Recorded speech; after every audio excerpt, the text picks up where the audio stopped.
can you talk debit spread a bit on how to apply it in and the pros and the cons, right? Well, see, the biggest issue with debit spreads is that it requires a move to happen within a stipulated time, right? So now let me give you an example. Today's bank nifty expiry. So when market opened like this and went higher, let's say here bought the 47,400 put and sold let's say 400 lower 47,000 put. Okay, you did that. So market fell 400 points in a flash here.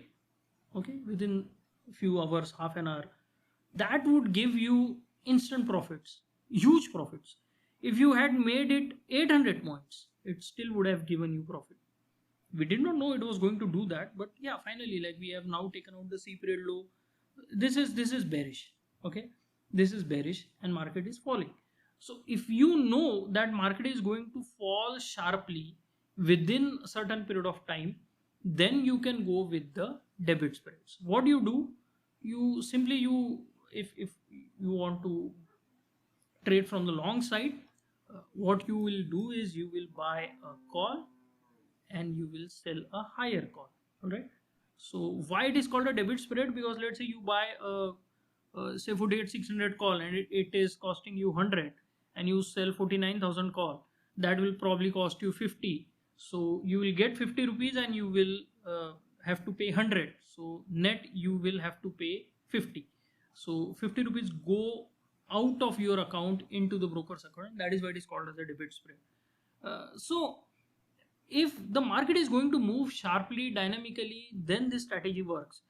If you don't know, or if the market does not move, right?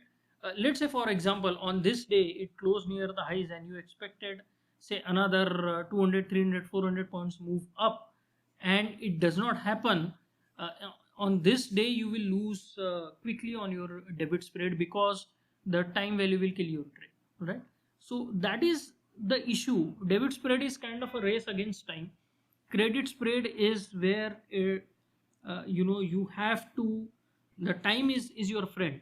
The faster it goes, the quicker you make money, right?